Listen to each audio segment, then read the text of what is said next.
என்னங்க தர்றீங்க? என்னாச்சு? போன் எடுக்காம வந்துட்டீங்களா? பைபிள் எடுக்கலடி. பைபிளா? தான் மொபைல் இருக்குல்ல. போன் பைத்தியம். ஐயோ பர்ஸ் எடுக்கலடி. காணிக்கை எப்படி போடுறது? அதான் ஜிபேல பண்ணிடலாமே.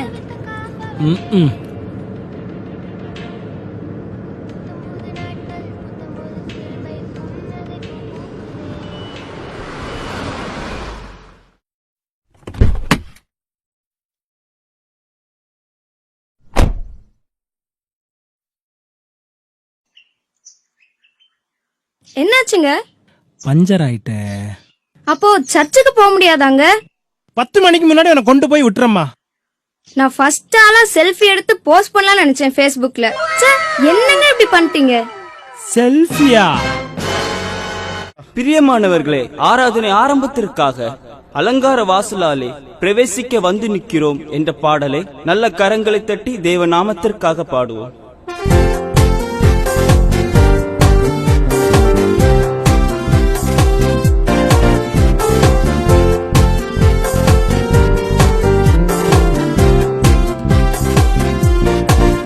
அலங்கார வாசலாலே பிரவேசிக்க வந்து நிற்கிறோம், தேவ வீட்டின் நன்மையாலே நிரம்பிட வந்து நிற்கிறோம். நல்ல கரங்களை தட்டி அலங்கார வாசலாலே பிரவேசிக்க வந்து நிற்கிறோம், தேவ வீட்டின் நன்மையாலே நிரம்பிட வந்து நிற்கிறோம். ஆராதிக்க வந்தோம், அன்பு கூற வந்தோம், ஏகோவா தேவனை துதித்திட வந்தோம்.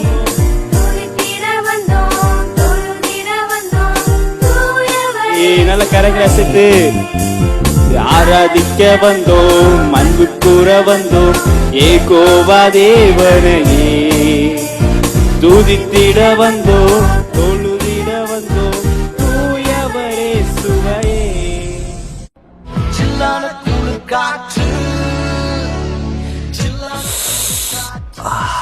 அது ஏசிக்காகவே சர்ச்சுக்கு வரணும்ப்பா. 400 வருடம் அடிமைகளாக இருந்தார்கள் என்பதாக நாம்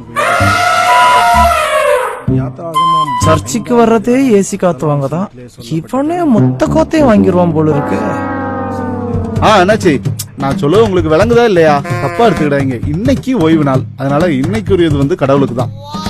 நான் யாரு போனையும் அட்டன் பண்றது கிடையாது. என்ன தப்பா எடுத்துக்கிடாங்க, சரியா? வச்சிடலாமா? சரி. நிம்மதியா கோயிலுக்கு போட முடியும். ஹலோ அண்ணாச்சி, தப்பா எடுத்துக்கிடாதீங்க. இன்னைக்கு ஓய்வு நாள். ஆமா, கடவுளுக்குரியது.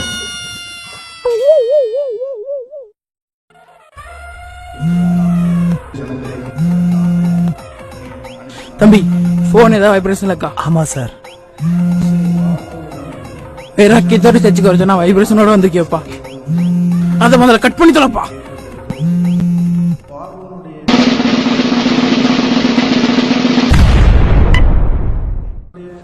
ஆலயத்துக்குள்ள வேண்டாம்ப்பா.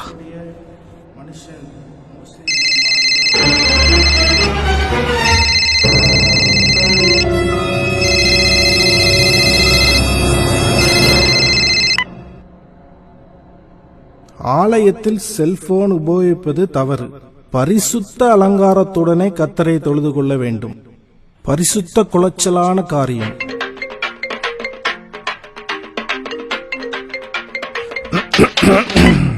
இதுபோல நம்முடைய வாழ்க்கையிலும் சாத்தான் சில வேளைகளிலே சோதனைகளை கொண்டு வருவான்.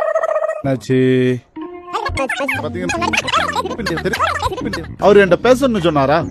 அப்போ ஒண்ணு பண்ணுங்க, நீங்க அவரோட நம்பரை என்கிட்ட கொடுங்க, நான் அவர்கிட்ட பேசிக்கிறேன். சொல்றீங்களா? எங்க எழுத? ஒரு நிமிஷம்.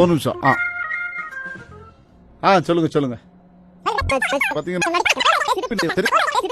41. சரி என்னாச்சு? நான் பேசிக்கிறேன். சரி என்னாச்சு?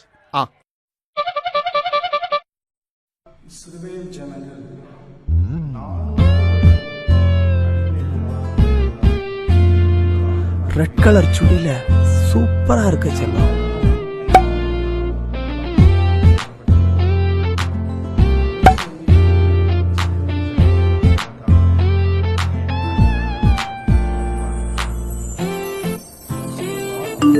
வேஷ்டியில வந்திருக்கேன். வேஷ்டியா? தம்பி போன் என் கையில. பிரைஸ் தி லார்ட், ஹalleluya. தவள மூக்க இங்க தான் இருக்கானா? மோசே மூலமாகவும் யாத்ராகமம் 14ஆம் அதிகாரம் 21ஆம் வசனத்தில் இப்படியாக மோசே செங்கடலை இரண்டாக பிளந்தார்.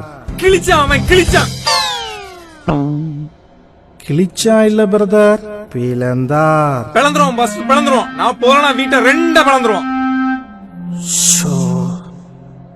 மோசே செங்கடலை கிழித்து பிளந்து இஸ்ரவேல் ஜனங்களை வழிநடத்தினார். ஓயாம போன் டென்ஷன் பண்ணாதீங்கப்பா. நான் தான் சொல்லிட்டு இருக்கேன்ல சர்ச்சில் இருக்கேன்னு, வந்து வச்சுக்கிறேன்.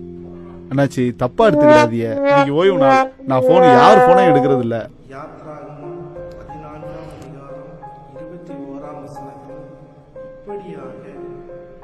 வாவ், செம்மையா இருக்கே, அமேசிங். அடுத்த மாசம் அவங்களுக்கு சம்பளம் வரட்டும், காடை தேய்ச்சிட வேண்டியதான். மோசையை போல நாமும் கர்த்தருடைய பார்வையிலே உண்மையாயிருப்போம். கர்த்தர் நம்மை ஆசீர்வதிப்பாராக. நிறைவு ஜெபம் செய்வோம். அண்ணாச்சி நான் வைக்கேன், சரியா? அப்பாடி, இப்போது வைக்க விட்டு. ஆராதனை முடிந்தது. சமாதானத்துடனே போய் வாருங்கள். என்னது? ஆமேனா? ஆராதனையே முடிஞ்சிட்டா? ஹாய் ஃப்ரெண்ட்ஸ், எல்லாரும் வீடியோ பார்த்திருப்பீங்க. இதுல நிறைய பேருக்கு டவுட் இருக்கலாம். சர்ச்சில் செல்போன் யூஸ் பண்றது என்ன பாவம்? அதுல பைபிள் படிக்கலாம். நேத்து ரிலீஸ் ஆன ஒரு சாங்கோட லிரிக் வேணா கூட எடுத்துடலாம். ஒரு வார்த்தைய பைபிள் உள்ள ஒரு வார்த்தையை போட்டா போதும், அந்த வார்த்தை பைபிள்ல எத்தனை இடத்துல இருக்கோ அத்தனை வசனங்களும் நம்ம கண்ணு முன்னாடி வந்துடும். அது மட்டும் இல்லாம பாஸ்டர்ஸ் அவங்க மெசேஜுக்காக பாயிண்ட்ஸ் எல்லாம் குறிச்சு வச்சிருக்கிறதுக்கு செல்போன் ரொம்ப யூஸ் ஆகுது. அப்படி இருக்கும்போது இதை எப்படி நீங்க பாவம்னு சொல்லுவீங்க அப்படின்னு உங்களுக்கு ஒரு டவுட் இருக்கலாம். நான் உங்களை பார்த்து ஒரு கொஸ்டின் கேட்கிறேன். பாவம்னா என்னங்க? பாவம்னா என்ன? ஆண்டவருக்கும் நமக்கும் இடையேயான தொடர்பை துண்டிக்கிறதான எந்த காரியமா இருந்தாலும் அது பாவம் தானே. உதாரணத்துக்கு, நீங்க சர்ச்சில் மொபைல்ல பைபிள் படிச்சுட்டு இருக்கீங்க. அப்போ உங்களுடைய நண்பரோ இல்ல ஒரு முக்கியமான நபரோ உங்களுக்கு ஒரு மெசேஜ் அனுப்புறாங்க, அது நோட்டிபிகேஷன்ல வருது. இப்ப நீங்க பைபிள் ரீட் பண்றத கண்டினியூ பண்ணுவீங்களா இல்ல மெசேஜ ஓபன் பண்ணி மெசேஜ பாப்பீங்களா? யோசிச்சு பாருங்க. இப்போ ஆண்டவர் ஆராதிக்க சர்ச்சுக்கு போகிற நாம ஆண்டவருக்கும் நமக்கும் இடையேயான தொடர்பை துண்டிக்கிறதான காரியங்கள் ஏதாவது நம்ம கிட்ட இருந்துச்சு அப்படின்னா அதை அப்படியே அப்புறப்படுத்தி வச்சுட்டு ஆண்டவரை முழு இதயத்தோடும் முழு ஆத்மாவோடும் முழு சிந்தையோடும் நம்ம ஆண்டவரை ஆராதிப்போம்.